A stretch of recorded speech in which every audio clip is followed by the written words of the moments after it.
In this video, I'm going to be making peanut butter swirl brownies. This recipe is from Taste of Home. This is the October-November 1998 edition of Taste of Home.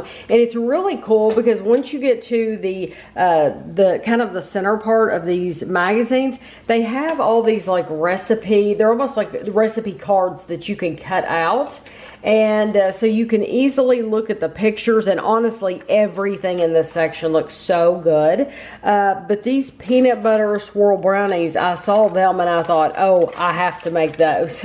So let me tell you what you're gonna need. You need a half a cup of butter, softened, 2/3 cup of sugar, a half cup of packed brown sugar, 2 eggs, 2 tablespoons of milk, 3/4 cup of flour, all-purpose flour, a half teaspoon of baking powder, a 1/4 teaspoon of salt, a 1/4 cup of creamy peanut butter, a 1/3 cup of peanut butter chips, and those are just the Reese's peanut butter chips from the baking aisle, a 1/3 cup of baking cocoa, and then a half a cup of, it says semi-sweet chocolate chips. I'm using milk chocolate chips just because that's what we like. You want to preheat your oven to 350 degrees. And then I have you want to get a 9-inch square baking pan, and you want to either grease it really well or use parchment paper. I'm using parchment paper. So the first thing we're going to do is we're going to cream our butter and both of our sugar. So our regular sugar and our brown sugar.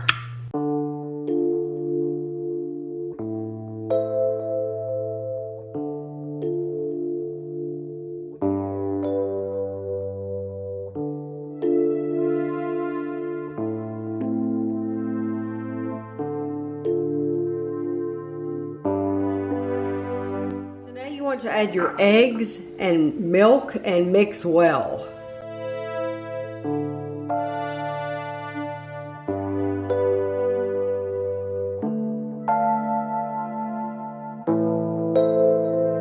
Now you want to take your flour and your baking powder and your salt, and you just want to mix these in a bowl, and then we're going to add this whole bowl to our mixture and our creamy mixture, and then we're going to mix it again.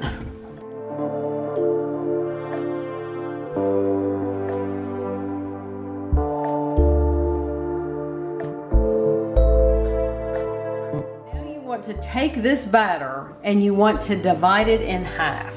So we know what our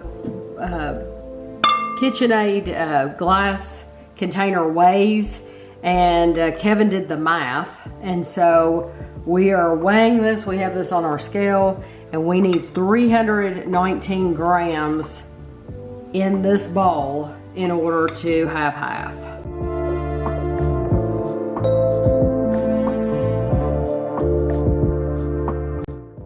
Okay, there's 317. That's close enough. So now what we want to do is to one of our bowls, we're going to add our chocolate chips and our cocoa and mix well. And to the other bowl, we're going to add our peanut butter and peanut butter chips and mix well. So I'll probably do the peanut butter and peanut butter chips first.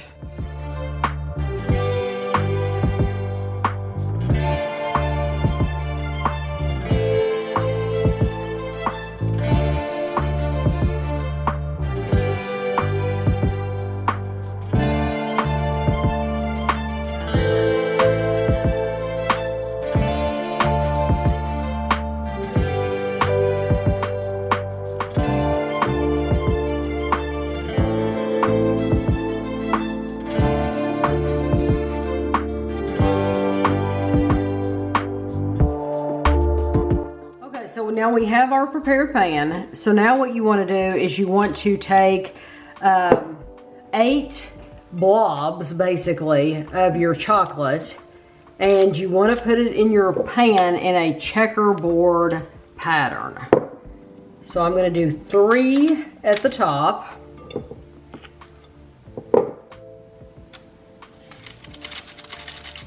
And I probably made that one on the end too big, but that's okay. And I'm going to do 3 at the bottom. And if I have some left over, I'll go back in and add more. And then I'm going to put 2 in the center.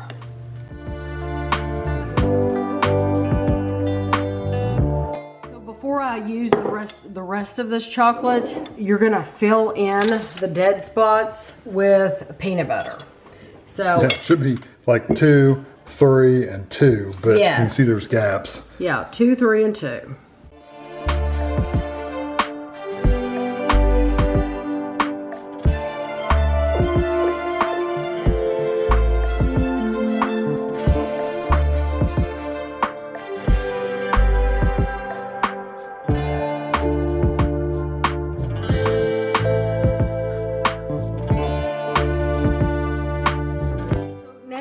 To take your knife and swirl it through, which I don't know how well this is going to swirl at all, but this is a very, very thick batter.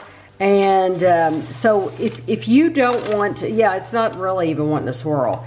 If you don't want to do this kind of pattern, then you don't have to.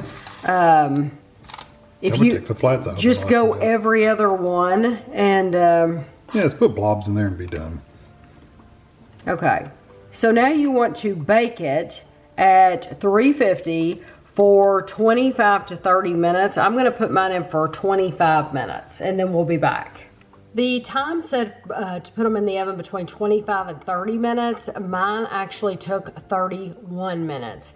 I tried to take them out at 25. They were really jiggly, so I left them in longer and then a little bit longer, and it ended up being 31 minutes. So now we're going to let them sit here and cool completely. These are cooled off.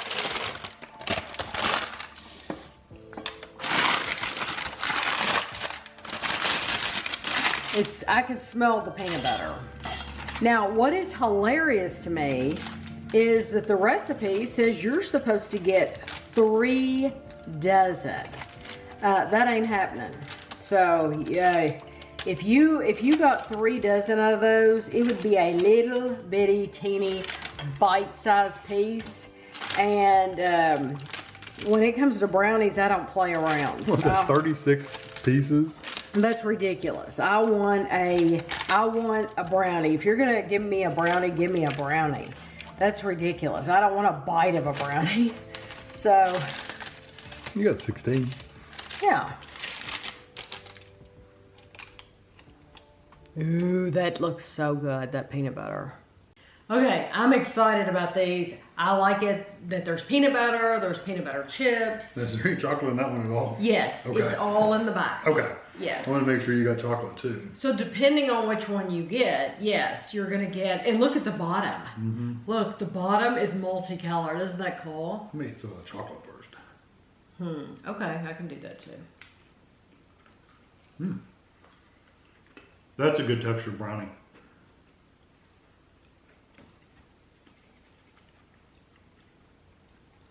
It's not too fluffy, but it's also not too dense. It's a really nice texture.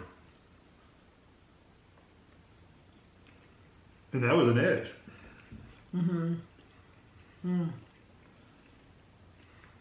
I love the peanut butter part.